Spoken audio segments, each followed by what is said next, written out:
Let me give you 3 ways to find out how to change anything, any life direction, any dimension. Here's 3 ways to find out how to change anything. Number 1 is to read. Become a good reader. All of the successful people I know and work with around the world, they're all good readers. Curiosity drives them to read. They gotta know. They just read. Become a good reader. Now that's my opinion. Listen to the other lecturers and listen to me and make up your own mind. Don't be a follower, be a student. I say, really, for life change, you gotta read. One way to learn is from your own experiences, but another way to learn is from other people's experiences. See, one book might save you 5 years. Did you know there's books on how to be stronger, more decisive? Be a speaker, be a leader. Have a better effect on other people. Develop your personality. Did you know there's books on that and people don't read them? How would you explain that? Did you know that hundreds of successful people have written their stories in books and they wrote down how they did it and people don't read it? How would you explain that? The guy says, well, yeah, you work where I work. By the time you struggle home, it's late. You can't sit up half the night reading.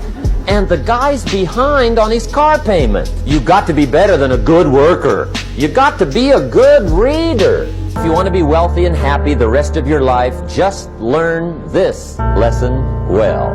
Learn to work harder on yourself than you do on your job. Probably one of the most frustrating experiences in life is looking for an above-average job with above-average pay without becoming an above-average person. Some people want to be successful. They don't even work on their handshake, as easy as that would be to start on. They let it slide. They don't understand. Develop an above-average smile.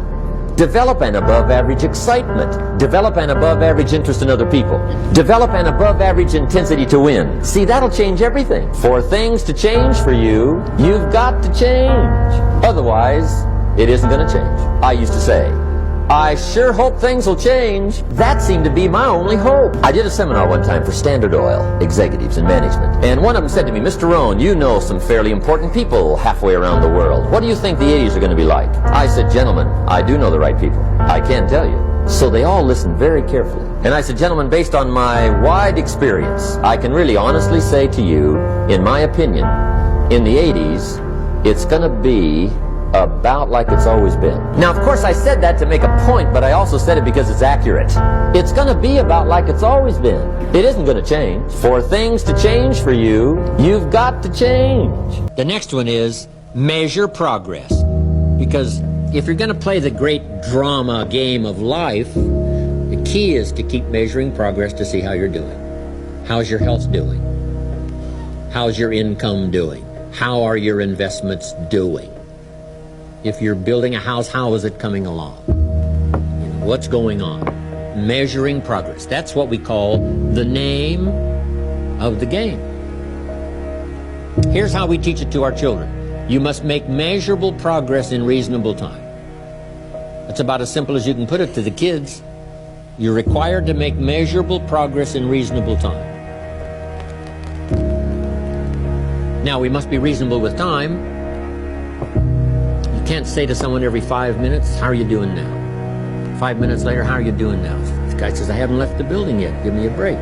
So 5 minutes to ask for a count or a measure is too soon. 5 years is too long, too late. Too many things can go wrong. So, reasonable time. Make a list of the skills you want to learn. Make a list of the cities you want to visit. Make a list of the investments you want to have. Just make these lists. Here's the next key now. Start checking them off. That's part of the fun. Here's what's next. If you check off something major, celebrate. Because that inspires you to make a longer list of goals. And put everything on your list. Little things, insignificant to someone else, important to you. I put a little revenge on my first list. My mentor said it was healthy. Some of the people who said I couldn't succeed, kid from the farms of Idaho, they went on my list. Couldn't wait to get my new car, drive it up on their lawn. Say, oh, pardon me, here's the money to have it fixed.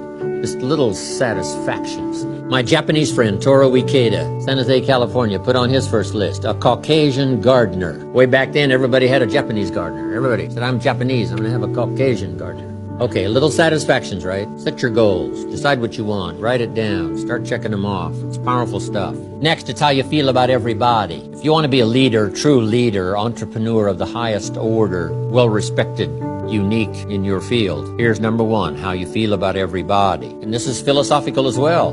You cannot succeed by yourself. Risk used to drive me right up the wall. I used to say, what if this happens? And on top of that, if this was to happen, look at the fix I'd be in. I better not try. I could always ace myself out. Then I'll tell you what changed my whole life when I finally discovered it's all risky. The minute you were born, it got risky. If you think trying is risky, wait till they hand you the bill for not trying. If you think investing is risky, wait till you get the tab for not investing. See, it's all risky.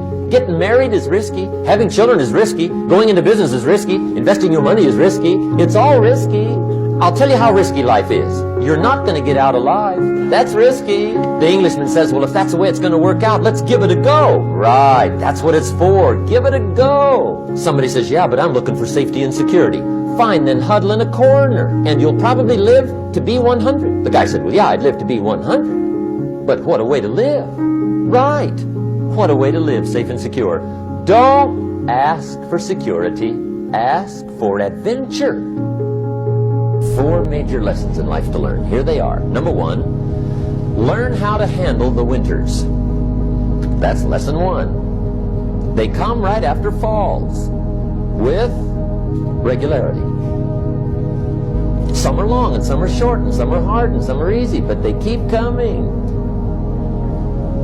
You must learn to handle the nights. They come right after days. You must learn to handle difficulty. It comes right after opportunity. You must learn to handle recessions. They always follow progression. See, it isn't going to change.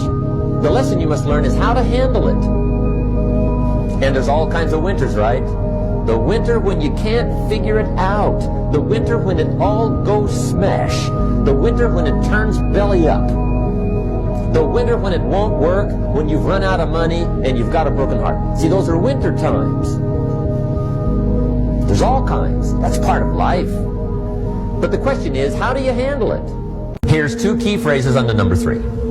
First one, all good will be attacked.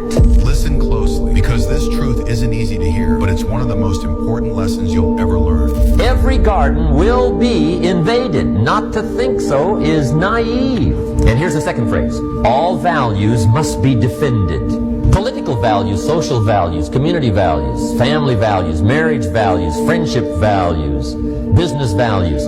Every garden must be tended all summer. Learn how to reap in the fall come harvest time without complaint. Take full responsibility for what happens to you. It's one of the highest forms of human maturity, accepting full responsibility. It's the day you know you've passed from childhood to adulthood, the day you accept full responsibility. Now here's one of the most important ones. Don't play at work.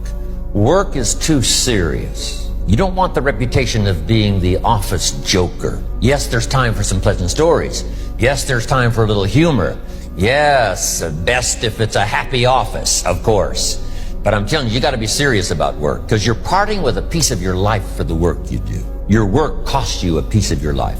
Here's what it's called. Serious business. Not grim, not unhappy, but serious. The greatest source of unhappiness is self-unhappiness. It's not from outside the things that make us unhappy. Now, a mild form of unhappiness is constructive. It's like worry. We should all worry a little, but not let it destroy our lives. It's like hate. You don't need to hate your job. Save your hate for the important things like evil, like the weeds that attack your garden, like the diabolical ideas that try to entice your children. And now here's the last note. If you'll start this glorious journey of being meticulous, deliberate, and hardworking, setting your goals for the day, setting your goals for the month and the year, setting your goals for your family and yourself and your business and your colleagues, start thinking forward. Here's what you will become: a major contributor, not only to yourself, but a major contributor to others. And that's exactly what you want.